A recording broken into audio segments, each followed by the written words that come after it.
Powered by the Montana Television Network. This is the Noon News from Montana's news leader. Good afternoon, and thanks so much for joining us this Monday. I'm Aja Goare. Our top story today, the White House says President Trump will not campaign for embattled Alabama Republican Roy Moore. The Senate candidate has been accused of sexual assault by at least 5 women. CBS's Mola Langi has the story. I'm going to make sure that this does not happen again. Senator Al Franken tells WCCO reporter Esme Murphy he has a lot of work to do to earn back the trust of Minnesota voters following allegations of sexual misconduct. Talk radio news anchor Leanne Tweeden was the first to come out and say Franken forcibly kissed and groped her during a USO tour in 2006. Since then, 3 other women have come forward accusing Franken of groping them while posing for photos. I can't say that that hasn't happened. I take thousands and thousands of pictures. We sometimes in crowded and chaotic situations. The Minnesota Democrat says he will not resign from the Senate. Franken isn't the only Democratic lawmaker facing accusations of misconduct. Congressman John Conyers announced he is resigning from his leadership position on the House Judiciary Committee. The House Ethics Committee is investigating a claim that the Michigan Democrat paid a former staffer more than $27,000 to settle a complaint. She claimed she was fired for refusing Conyers' sexual advances. Conyers denies the allegations. Democratic leader Nancy Pelosi is now facing criticism for failing to speak out against Conyers during an interview Sunday morning. John Conyers is an icon in our country.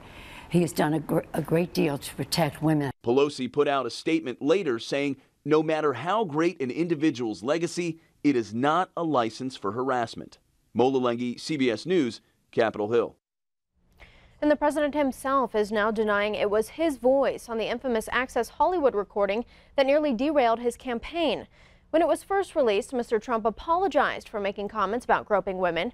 But according to a New York Times report, the president told a senator the recording was fake. A power struggle over the top spot at the Consumer Financial Protection Bureau heads to court. Outgoing Director Richard Cordray, an Obama appointee, resigned on Friday. He announced Deputy Leandra English would replace him as temporary director of the watchdog agency. But President Trump picked his own interim leader, current director of the Office of Management and Budget, Mick Mulvaney, who has called the CFPB a joke. Both sides claim the law gives them the right to pick the replacement until the Senate can confirm a new permanent director. Last night, English filed a lawsuit asking a federal court to block the president's appointee. Here in Montana, an emergency meeting set for Wednesday in Helena will determine whether a lawsuit over the state work comp insurance fund moves forward. The board of directors for Montana State Fund filed a lawsuit to block the state from taking $30 million in fund assets to balance the state budget. But now it appears the work comp fund may withdraw the lawsuit. Bullock proposed the $30 million transfer from the state fund's investment earnings on its reserves. The state fund writes work comp insurance for 26,000 businesses in Montana. Its board voted earlier to oppose that $30 million transfer and agreed to seek legal action. But Republican State Representative Greg Hertz of Polson, who opposes this transfer, says Bullock's office has been pushing board members to cancel the lawsuit. The governor is being very transparent. He's actually put 2 individuals on the board who will do his bidding, and his staff has been talking to other board members, and they're working hard to reverse the board's decision and to withdraw the lawsuit. The governor's office did not immediately return our requests for comment. The name of the Missoula woman struck and killed by a vehicle on Saturday evening is now identified. The Missoula County Undersheriff identified the victim today as 46-year-old Jill Jenkins. Jenkins died from blunt force trauma, and her death ruled accidental. She was hit by a vehicle at the intersection of South Russell Street and McDonald Avenue in Missoula. Investigators do not believe speed or alcohol were factors in the crash. Meanwhile, Kalispell authorities now releasing the name of a woman who died in a crash on Thanksgiving Day. 28-year-old Frankie Sizemore of Columbia Falls died in that 2-vehicle crash near Creston on Montana Highway 35. Sizemore was the driver and lone occupant of one of the vehicles involved in the crash Thursday evening. The cause of this accident is unclear. Montana Highway Patrol is investigating.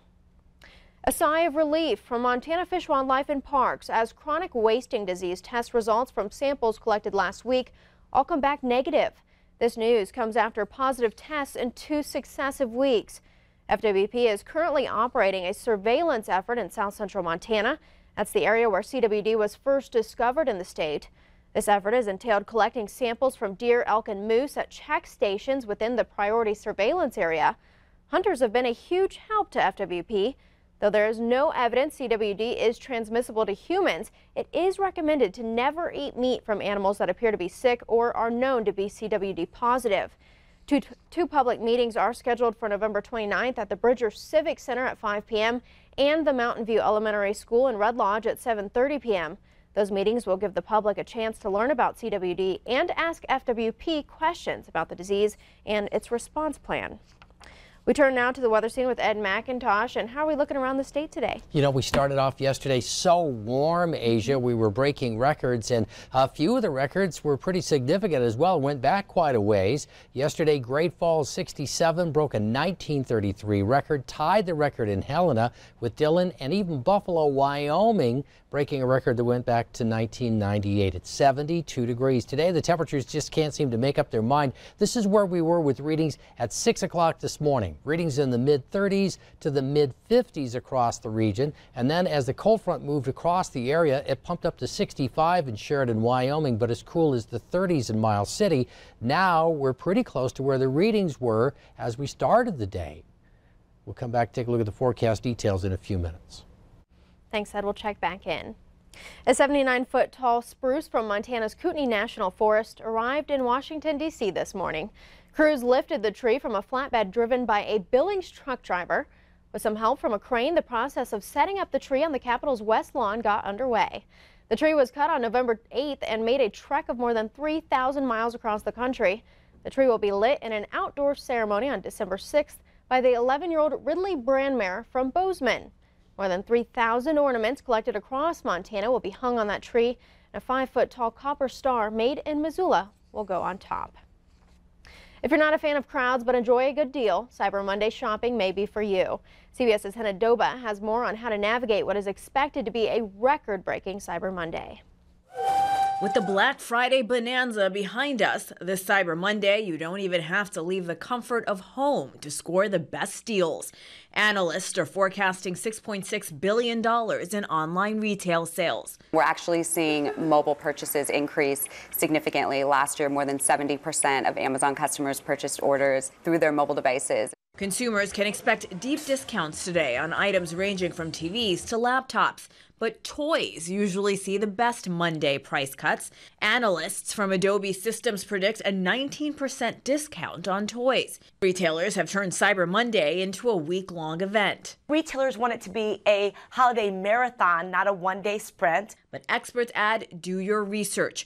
Google Shopping brings up a list of retailers when you search for a product so you can see who sells it cheapest. For Amazon, try a price tracking tool like Camel. It gives you the price history of everything on the site. Hannah Doba, CBS News. And another tip for you, since Cyber Monday discounts could last all week, you could get an even better deal tomorrow by doing a little more research if you're looking for something specific. Still to come on the noon news, evacuations are underway in Bali due to the threat of a volcanic eruption. Details next. First, Ed has our weather forecast. Stay with us.